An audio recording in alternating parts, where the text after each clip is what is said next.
श्री छत्रपती संभाजी महाराज यांना मी मानाचा मुजरा करतो।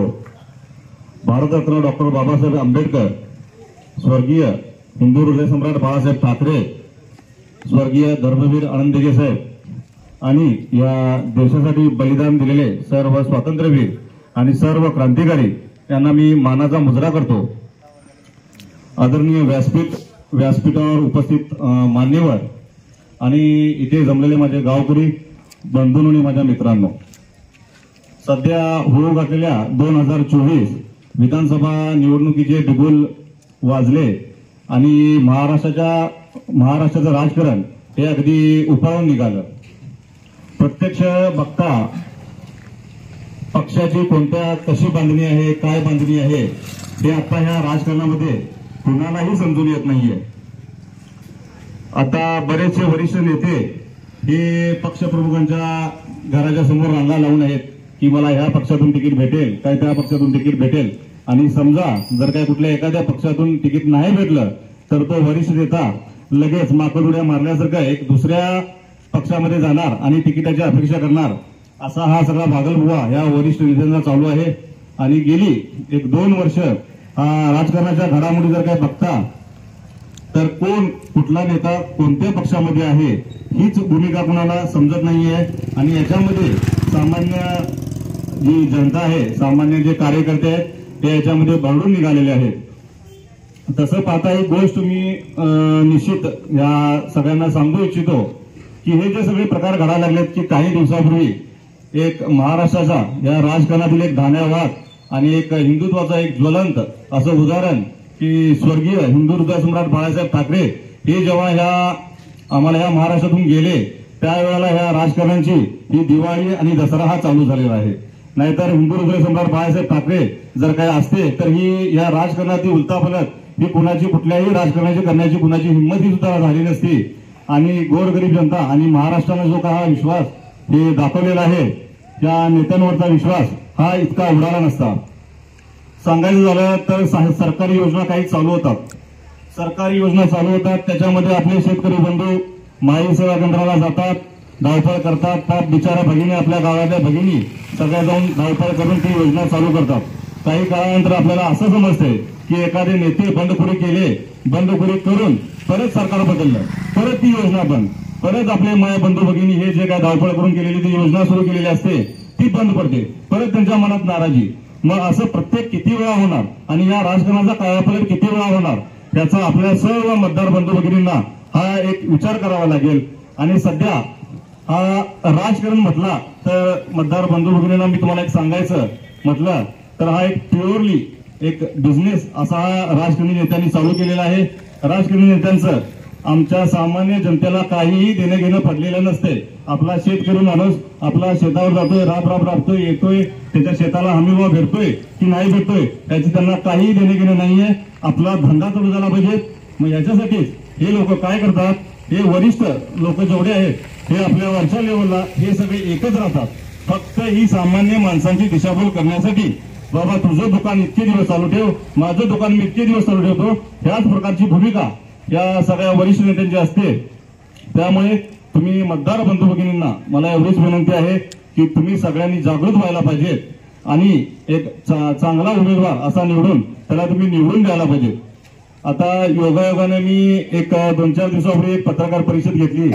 पत्रकार परिषद झाल्यानंतर मला बरेचसे शुभेच्छाचे फोन सुद्धा आले, हा बाबा तू एक धाडस घेतलास, एक धाडसाचा निर्णय घेतलास आणि अशाच पद्धतीने पुढे तुझा अर्ज भरवण्याच्या टिकवण्याच्या तयारीत राहा, ठीक आहे। मग त्याच्यानंतर बरेचसे फोन असे, कारण का ह्या चंदगड तालुक्यामध्ये बरेचसे असे जे काही उमेदवार आहेत किंवा अशी काही माणसं आहेत की आपल्याला दबाव निर्माण करायचा, जे मला एक 3-4 दिवसापासून काम चालू आहे, एक दबाव आणायचं माझ्यावरती काम चालू आहे। आणि मला त्यामध्ये काही धमक्यांचे पण फोन आले, परंतु धमक्यांचे फोन आले म्हणून मी काही घाबरलो नाहीये। मी त्या धमक्या देणाऱ्या माणसांना सरळ सांगितलेलं आहे की ह्या चंदगड तालुक्यामधील या माझ्या गावचं नाव फक्त तुम्ही विचारायचं आणि त्याच्यानंतर तुम्ही मला धमकी द्यायची, असं मी हे त्यांना सगळं आवर्जून सांगितलेलं आहे। आणि मला महत्वाची एक गोष्ट सांगायचं म्हटल्यानंतर, कारण का त्या कालकुंद्रे गावची एक पार्श्वभूमी ही फार एक वेगळ्या पद्धतीची आहे। तिथली कला, क्रीडा, सांस्कृतिक एक पारंपरिक नटलेले हे गाव आहे आणि ह्या एक गावाला एक दिशा एक वेगळी द्यायला पाहिजे. आणि खरोखरच सांगता की ह्या कालकुंद्री गावानं या चंदगडच्या राजकारणाला ही दिशा दिली पाहिजे. परंतु तसं आत्ताचं सध्याचं वातावरण पाहता तसं काही या गावात घडत नाहीये. प्रत्येकाचे गट, प्रत्येकाचं गट निर्माण, प्रत्येकाची ही अशी एक भूमिका या गावामध्ये चाललेली आहे.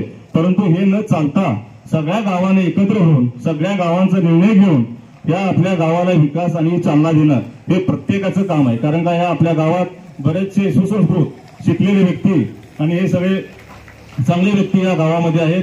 त्या सगळ्यांचा फायदा घेऊन कुठेतरी आपली जी युवा पिढी या कालकुंद्री गावची युवा पिढी वाहत चालली आहे. आता बरेचसे आता काही प्रकार घडले आमच्या गावामध्ये की कसं बघता हे या गावामध्ये हे प्रकार घडू नये. कारण का आमच्या गावामध्ये चांगले चांगले क्लास 1 ऑफिसर आहेत, चांगला शिक्षक वर्ग आहे. असं हे गाव तर या युवा पिढीला सक्षम करण्यासाठी आणि यांना वेळोवेळी जागृत करण्यासाठी आणि परत ज्या काही सरकारच्या योजना आहेत त्या आपल्या महिला भगिनी आता सांगायचं झालं तर आता लाडकी बहीण योजना म्हणून प्रत्येक महिलेच्या खात्याला 1500 रुपये जमा व्हायला लागले.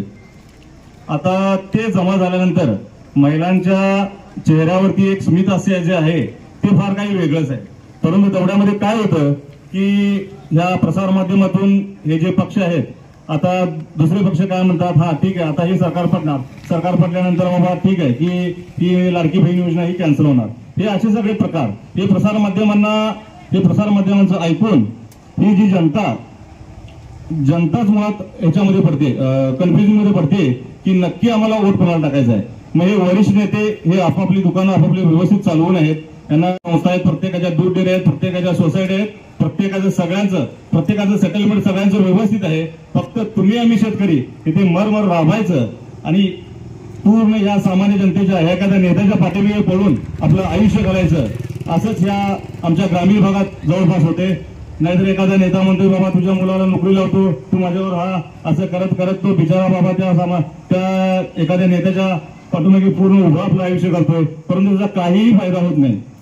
त्याच पद्धतीनं मी एक सांगू इच्छितो की माझी कुठली सोसायटी नाही, माझी कुठली दूध डेअरी नाही किंवा माझी कुठली संस्था नाहीये. मी एक सामान्य घरातील आमच्यासारखाच एक तुमच्यातलाच मी एक मुलगा आहे आणि या गावचा एक सुपुत्र आहे.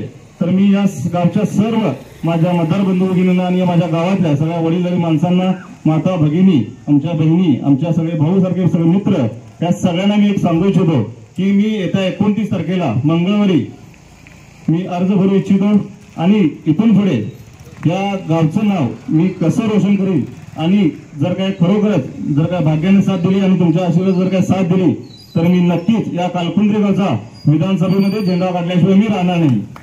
आणि असंच जर आणि ह्याच्यानंतर जर माझं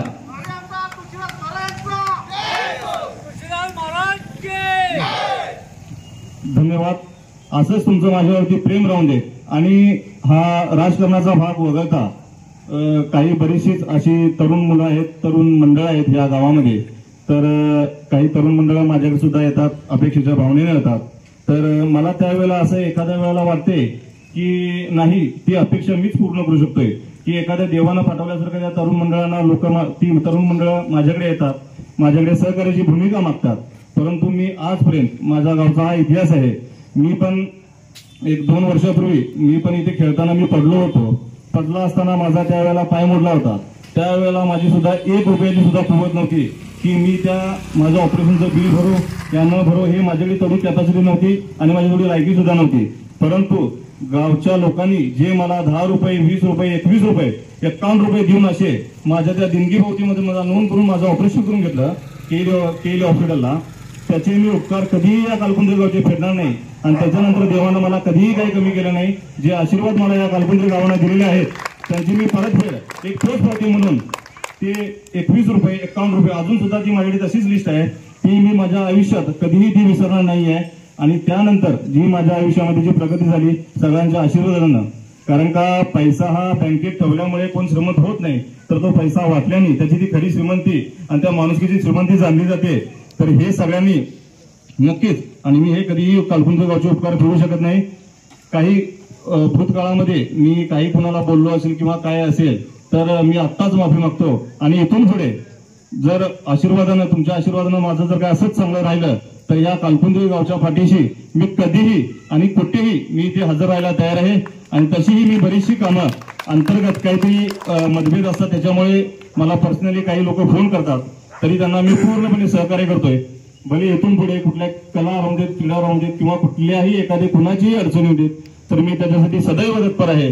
परंतु येत्या 29 तारखेला सगळ्यांनी आशीर्वादाच्या रूपानं प्रत्येक घरपती, मी सगळ्यांना एक नम्र विनंती करतो की या कालकुंजी गावासाठी मी आदर्श असं म्हणून मी एक करून दाखवेन. त्याच्यासाठी सर्वांनी माझ्यावर एक विश्वास ठेवून, सगळ्या माता भगिनी, सगळ्या भगिनींनी आमच्या, परत माझे बंधू भाऊ, सगळे माझे बाकी मतदार बंधू भगिनी, त्या सगळ्यांनी आपल्या पै पाकवांना सुद्धा सांगून मला सहकार्याची एक भावना द्यावी. आणि येत्या 29 तारखेला आपण आपल्या शक्ती प्रदर्शनाने आपण सगळ्यांनी या कालकुंद्री गावातून सगळं नियोजन झालेलं आहे. प्रत्येकाने आपापल्या घरपती एकाने येऊन मला पाठिंबा दर्शवावा, हीच एवढी मी कलमेश्वरचरणी प्रार्थना करतो, वीर देवसमोर प्रार्थना करतो आणि माझे 2 शब्द थांबवतो. जय हिंद, जय महाराष्ट्र, जय जिजाऊ, जय शिवराय.